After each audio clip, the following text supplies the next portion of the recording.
Hello class 12। भाई आज का जो हमारा टॉपिक है, अगर आपको पिछला लेक्चर याद हो तो लास्ट टाइम हमने किया था व्हीटस्टोन ब्रिज। ये आपको दिख रहा है, हमने व्हीटस्टोन ब्रिज किया था। और व्हीटस्टोन ब्रिज हमने कहा था ऐसा कॉम्बिनेशन होता 4 रेजिस्टर्स का, जिसमें एक अननोन, एक रेजिस्टर जिसका रेजिस्टेंस अननोन होता है और अदर 3 की मदद से हम उस 4th रेजिस्टेंस को पता करते हैं। और कब करते हैं? जब आपका ब्रिज बैलेंस्ड होता है। तो ये हमारा लास्ट टॉपिक था। अभी अगर आप लैब में जाएंगे प्रैक्टिकल काम के लिए और आप ढूंढेंगे ऐसा वाला कोई व्हीटस्टोन ब्रिज लैब में, तो वो आपको मिलने वाला नहीं। आपको उसका जो प्रैक्टिकल फॉर्म है, यानी व्हीटस्टोन ब्रिज का जो प्रैक्टिकल फॉर्म है, वो आपको कुछ ऐसा मिलेगा। ठीक है, इस कॉम्बिनेशन में होगा और इसको हम कहते हैं मीटर ब्रिज। यानी ये व्हीटस्टोन ब्रिज का जो प्रैक्टिकल फॉर्म है वो होता है मीटर ब्रिज। इसको एक और नाम से भी जानते हैं, इसको कहते हैं slide wire bridge. Metre bridge और स्लाइड वायर ब्रिज, ऐसा नाम क्यों है दोनों मैं बता दूंगा आपको। सबसे पहली बात, इसका जो वर्किंग प्रिंसिपल है इस मीटर ब्रिज का, वो तो सेम ही होगा क्योंकि इसी का प्रैक्टिकल फॉर्म है। तो इसका वर्किंग प्रिंसिपल तो आपको मालूम है कि जब आपका ब्रिज बैलेंस होता तो P by Q R upon S के बराबर होता। ठीक, P by Q is equal to R upon S। ये कब होता? जब आपका ब्रिज बैलेंस होता। तो पहली बात, मीटर ब्रिज एक एपरेटस है। मीटर ब्रिज एक एपरेटस है जिससे क्या करते हैं, पहला काम, इससे हम किसी भी मटेरियल का स्पेसिफिक रेजिस्टेंस निकाल सकते हैं। यानी कॉपर का, आयरन का, उसका स्पेसिफिक रेजिस्टेंस निकाल सकते हैं। ठीक, या अननोन रेजिस्टेंस मालूम कर सकते हैं। दूसरा काम जो आप प्लस 2 में करेंगे, लैब में करेंगे, वो है आप इस मीटर ब्रिज से सीरीज और पैरेलल कॉम्बिनेशन रेजिस्टर्स का वेरीफाई करेंगे। ये 2 काम तो करने ही वाले। अब ये एक एपरेटस है जिससे आप स्पेसिफिक रेजिस्टेंस निकालेंगे। दूसरा काम, आप इससे सीरीज और पैरेलल कॉम्बिनेशन को वेरीफाई करेंगे। ये प्रैक्टिकल फॉर्म है व्हीटस्टोन ब्रिज का। इसका प्रिंसिपल बेस्ड है principle of Wheatstone bridge, that is when the bridge is balanced P by Q is equal to R upon S। इसमें P, Q, R अगर हमें रेजिस्टर्स, इनका रेजिस्टेंस मालूम है, S हम मालूम कर सकते हैं। ठीक, अब आते हैं इसके कंस्ट्रक्शन पे। ठीक है, ये कैसा होगा जब आप ब्रिज का इस्तेमाल करेंगे, तो आपको लैब में ब्रिज कैसा मिलेगा। तो ये तो इसका डायग्राम है। तो अगर आप देखें तो आपको आपका जो ब्रिज है, ये ब्रिज कुछ इस तरह से मिलेगा। ठीक है, इस ब्रिज में अगर जरा गौर करेंगे आप, ये एक मेटेलिक शीट है, इस पे पेस्ट की गई है। ये भी एक मेटेलिक शीट है, ये एक और 2 L शेप है, ये रेक्टेंगुलर शेप है। ठीक है ना, यहां पे आप देख रहे हैं भाई गैप है। इस गैप को मैंने R से लिखा, ये गैप जो है इसको S से लिखा, यानी इसको मैं फिल करने वाला हूं। और ये जो डॉट्स दिख रहे हैं, ये हैं आपके पास टर्मिनल्स। ठीक है, इसको G टर्मिनल कहेंगे, यहां मैं गैल्वेनोमीटर जोड़ने वाला हूं। और ये टर्मिनल्स, और यहां पे एक स्केल होता, स्केल, इसको कहते हैं मीटर स्केल। एक स्केल लगाओ, और ये स्केल जो है 1 मीटर का होता। स्केल 1 मीटर का होगा क्योंकि इसमें यहां से यहां एक वायर लगा होता। ये वायर की खास बात है, एक इस वायर का यूनिफॉर्म क्रॉस सेक्शनल एरिया होता। ठीक, दूसरा, ये कोई आम वायर नहीं, आम मेटल से नहीं बनी होती, अलॉय से बनी होती। 2 तरह के अलॉयज का इस्तेमाल कर सकते हैं, एक कॉन्स्टेंटेन और एक मैंगानेन। अब पूछोगे इन्हीं अलॉयज का इस्तेमाल क्यों करेंगे, उसका रीजन है, ये जो आपकी अलॉय जो है, इनका टेम्परेचर कोएफिशिएंट बहुत लो होता। मतलब इस वायर का जो रेजिस्टेंस होता उसको टेम्परेचर इफेक्ट नहीं करता। मान लो आप यहां प्रैक्टिकल कर रहे हैं तो हमारा ठंडा एरिया, ठीक है, यहां गर्मी ज्यादा नहीं होती। बट अगर आप सेम ये प्रैक्टिकल परफॉर्म करें कश्मीर में और सेम प्रैक्टिकल परफॉर्म कर रहे हैं आप राजस्थान में, तो टेम्परेचर का तो अच्छा खासा डिफरेंस।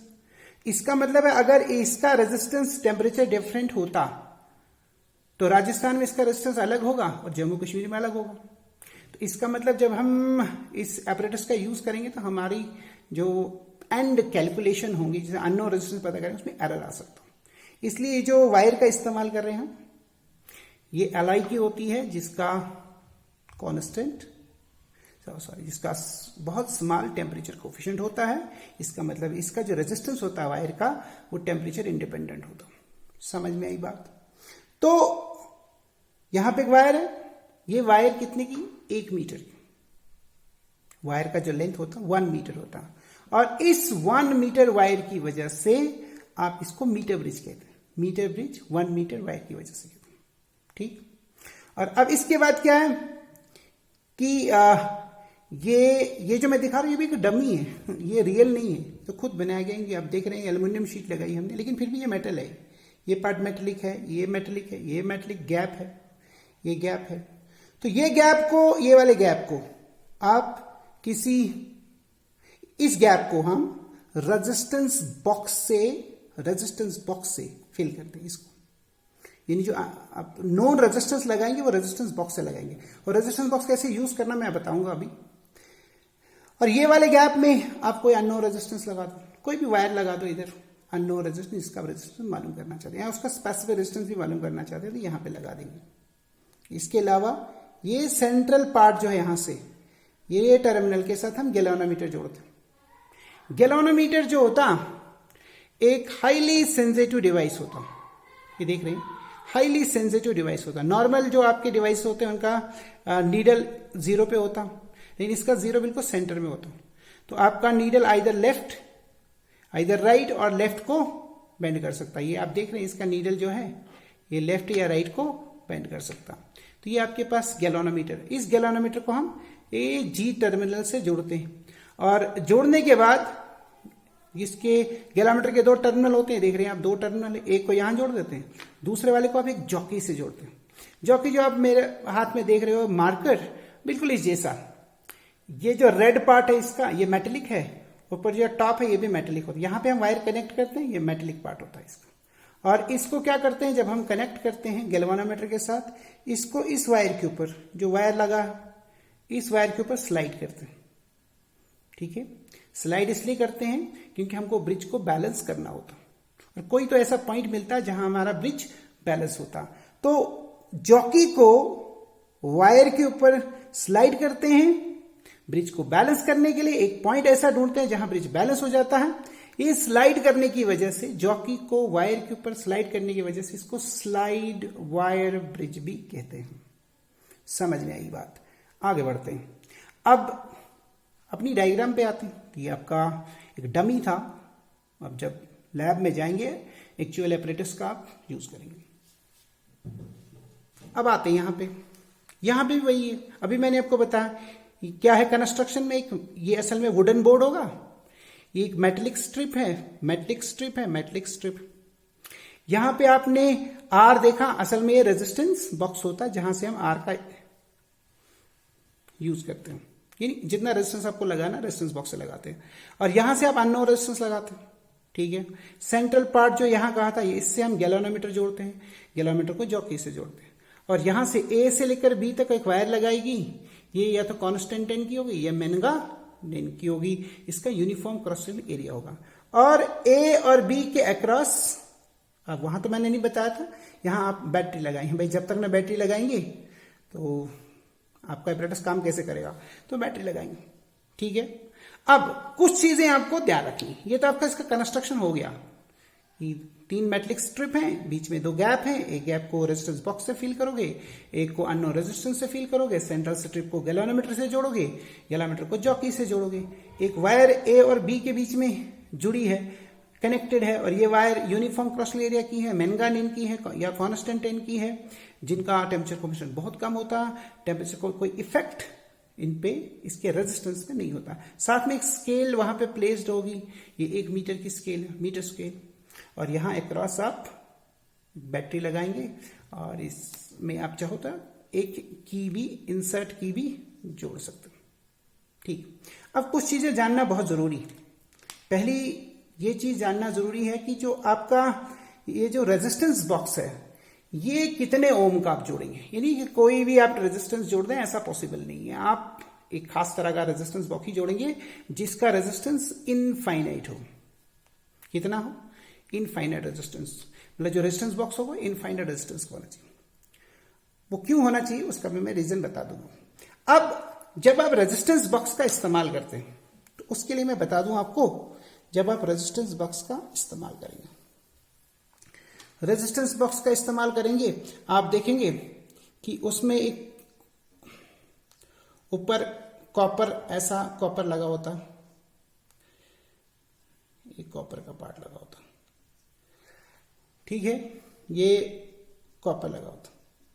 इसमें हम एक की इंसर्ट करते हैं, ये भी कॉपर की होती है, एक की इंसर्ट करते हैं, ठीक। और इस की का जो ये हेड होता ये जनरली प्लास्टिक का होता है। ये वाला पार्ट इसका जो रेड आपको दिख रहा है ये कॉपर का, ठीक। और मानो इस पे लिखा है 50 ओम, यानी ये रेजिस्टेंस बॉक्स पे ऐसे बहुत सारे कॉपर के तो पीसेस लगे होते हैं, बीच में गैप होता, और ये आप की इसमें इंसर्ट कर सकते हैं, सेम साइज इसमें इंसर्ट कर सकते हैं। और इसमें लिखा होता 50 ओम। जब आप की को इंसर्ट करेंगे तब 50 ओम जो है रेजिस्टेंस अप्लाई नहीं होगा। जब आप की को हटाएंगे तब 50 ओम रेजिस्टेंस अप्लाई होगा। आपको ये क्या चक्कर है, जब लगाएंगे की तब 50 ओम रेजिस्टेंस जो है अप्लाई नहीं होगा जब ये आपने रेजिस्टेंस बॉक्स लगाया। जब आप की हटाएंगे तब लगेगा। वो क्यों? इसका बहुत सिंपल सा रीजन है कि असल में क्या है कि यहां पे इसके साथ एक रेजिस्टेंस 50 ओम का जुड़ा है, और अगर आप, ये आपका वायर है, कनेक्टेड है, ठीक है, यहां से करंट आता, आप की को हटाते हैं तो ये तो डिस्कनेक्ट हो गया, तो करंट का पाथ यहां से होता, तो इसको 50 ओम रेजिस्टेंस से पास होना पड़ता, तो 50 ओम रेजिस्टेंस अप्लाई होता। जब आप की को इसमें इंसर्ट करते हैं तो करंट को सीधा ही पाथ मिलता इन कॉपर पीसेस से। और प्रैक्टिकली जो आपका की है इसका रेजिस्टेंस 0 होना चाहिए। इसका रेजिस्टेंस 0 हो सकता, कुछ रेजिस्टेंस है, कॉपर है, बट प्रैक्टिकली इसका रेजिस्टेंस जो है वो 0 होना है। की का कोई रेजिस्टेंस नहीं होता, तो सीधे पाथ यहां मिलता है, इसका कोई रोल नहीं रहता, ठीक है। इसका मतलब आपका जो रेजिस्टेंस बॉक्स है उसमें 10 ओम, 20 ओम, 40 ओम, 50 ओम, 100 ओम, 500 ओम, 1000 ओम, जो भी लिखा है उनमें से जब आप की हटाएंगे तभी रेजिस्टेंस अप्लाई होगा। समझ में आई बात? अब आप कहोगे, आपने कहा यहां पे कि जो अब रेजिस्टेंस बॉक्स है वो आप कौन सा लगाएंगे? इनफाइनाइट रेजिस्टेंस का। वो क्यों कह रहा हूं? क्योंकि मैं आपको प्रैक्टिकल बात बता रहा हूं अब कि इसको, यानी वर्क कैसे करता हूं। वर्क, जब आप इसको फुल्ली कनेक्ट करें, यहां रेजिस्टेंस बॉक्स जोड़ दिया, यहां अननोन रेजिस्टेंस जोड़ दिया, गैल्वेनोमीटर जोड़ दिया, बैटरी जोड़ दी, की जोड़ दी, ठीक है ना, तो आप क्या कनेक्शन से सेटिस्फाइड है कि आपका कनेक्शन जो है एकदम से ओके? नहीं। वो करने के लिए क्या करना पड़ेगा आपको कि जो आपका रेजिस्टेंस बॉक्स है, ये पहले आपने अपने सर्किट को चेक करना कि आपका सर्किट सही है कि नहीं। उसके लिए क्या करेंगे, जो रेजिस्टेंस बॉक्स है उसका जो इनफाइनाइट की है, यानी इन्फिनिटी की होगी उसमें, आप देखेंगे रेजिस्टेंस बॉक्स में एक की होगी इन्फिनिटी की। जब वो हटाएंगे तो आपने इनफाइनाइट रेजिस्टेंस अप्लाई किया, ठीक। अब देखना है आपने गैल्वेनोमीटर में आपका जो नीडल है या तो राइट को या लेफ्ट को, कहीं तो डिफ्लेक्ट होगा। मानो वो राइट को हुआ, राइट को हुआ, ठीक है। कब? जब आपने इनफाइनाइट की हटाई। लेकिन डिफ्लेक्शन कब मिलेगा? जब आप इनफाइनाइट की हटाएंगे, ये जो जॉकी है ना वायर के साथ टच करेंगे, जैसे टच करेंगे मानो राइट को डिफ्लेक्शन होगी। ये नीडल का डिफ्लेक्शन राइट भी लेफ्ट दोनों साइड हो सकता है, लेफ्ट राइट दोनों साइड। बट एक बार टच, जैसे इन्फिनिटी की हटाई, यहां जॉकी को टच किया वायर के साथ, और अगर वो लेफ्ट को हुआ तो आपको क्या करना है, ये इन्फिनिटी की इंसर्ट करनी, जिस जहां से हटाई थी वहां लगा लो वापस, ठीक है ना। अब दोबारा इसको टच करो। अगर आपका डिफ्लेक्शन पहले कहां था, राइट को, अगर लेफ्ट को जाता तो आपका सर्किट जो है इसको अब यूज में ला सकते। याद रहा आपका रेजिस्टेंस बॉक्स और कोई रेजिस्टेंस भी आपने अप्लाई किया, उसमें इनफाइनाइट की का क्या फंक्शन है, उसको एक बार हटाओ, जॉकी को प्लेस करो और डिफ्लेक्शन देखो, राइट को है, इंसर्ट करो, दोबारा टच करो और फिर लेफ्ट को है। अगर पहले राइट फिर लेफ्ट ऐसा आया तो समझ लो आपका एपरेटस ये आप इसको यूज में ला सकते हैं। ठीक है, ये था भाई इनफाइनाइट, उसका क्या काम। ठीक, इसके बाद क्या करेंगे, अब आपने मानो यहां से रेजिस्टेंस लगा दिया, कहां से, रेजिस्टेंस बॉक्स से आपने रेजिस्टेंस लगा दिया 2 ओम। कितना लगाया, 2 ओम। मान लो आपने 2 ओम लगाया यहां से। अब उसके बाद क्या करेंगे, आपका सर्किट तो पूरा चक है, पहले आप ये जॉकी को वायर के ऊपर स्लाइड करेंगे, स्लाइड करेंगे। मानो आपका डिफ्लेक्शन राइट को है, जब आप स्लाइड करेंगे डिफ्लेक्शन बढ़ रहा तो आपको वहां नहीं जाना, जब स्लाइड करेंगे डिफ्लेक्शन इंक्रीज हो रहा तो आपको वहां नहीं जाना, आपको वापस आना, डिफ्लेक्शन कम होना चाहिए और स्लाइड करते करते वहां पहुंचना जहां आपका डिफ्लेक्शन गैल्वेनोमीटर के ऊपर 0 हो जाए। मानो ये 0 उसका है, आपका डिफ्लेक्शन, मानो आप स्लाइड कर रहे थे, डिफ्लेक्शन बढ़ रहा था, अब वहां नहीं जाएंगे जहां की तरफ बढ़ रहा, अब वापस आएंगे, तब तक चलते रहेंगे जब तक आपका डिफ्लेक्शन गैल्वेनोमीटर में 0 हो जाए। जब गैल्वेनोमीटर में डिफ्लेक्शन 0 होगा इसका मतलब है ना गैल्वेनोमीटर से कोई करंट फ्लो नहीं करेगा, आपका ब्रिज बैलेंस हो गया। मान लो आपको पॉइंट मिला एजे, कौन सा मिला, एजे, और ये जे मिला तो आप निकालेंगे एजे। अब एजे क्या है, एजे मानो इसका लेंथ आपको पता है ये 1 मीटर की है, 1 मीटर या 100 सेंटीमीटर, और एजे आपका लेंथ है एल। और जो हम वायर लेते हैं, वायर, इसका रेजिस्टेंस पर यूनिट लेंथ मान लो आर है, R is the resistance per unit length of this wire, क्योंकि यूनिफॉर्म क्रॉस सेक्शन एरिया की तो रेजिस्टेंस पर यूनिट लेंथ है आर। और जहां पे आपको रुके ब्रिज बैलेंस हो गया तो ए जे लेंथ मानते हैं एल। तो अगर आप निकालेंगे, ये तो लेंथ निकला ना, resistance of AJ, resistance of AJ, मान लो इसको लिखते हैं हम पी से, ये आएगा एल इंटू आर, ये है resistance per unit length, multiplied by length, ये आ गया। इसी तरह से जो बची हुई लेंथ है कौन सा, बीजे, हम लिखेंगे रेजिस्टेंस ऑफ बीजे, और इसको मान लो क्यू, ये कितना आएगा, ये आएगा 100 माइनस एल। क्यों 100 माइनस एल, भाई पूरी लेंथ कितनी, 1 मीटर, सो 100 सेंटीमीटर, 100 सेंटीमीटर में एल कटेगा, ये मान लो एल है, ये कट गया, बचा कितना 100 माइनस एल, इसको मल्टीप्लाई करेंगे आर, आर क्या है, रेजिस्टेंस पर यूनिट लेंथ।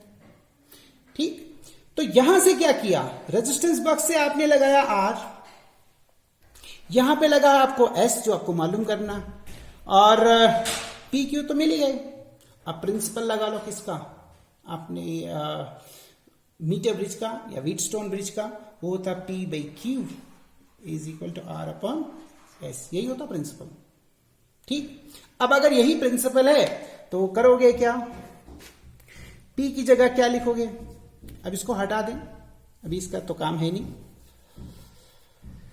तो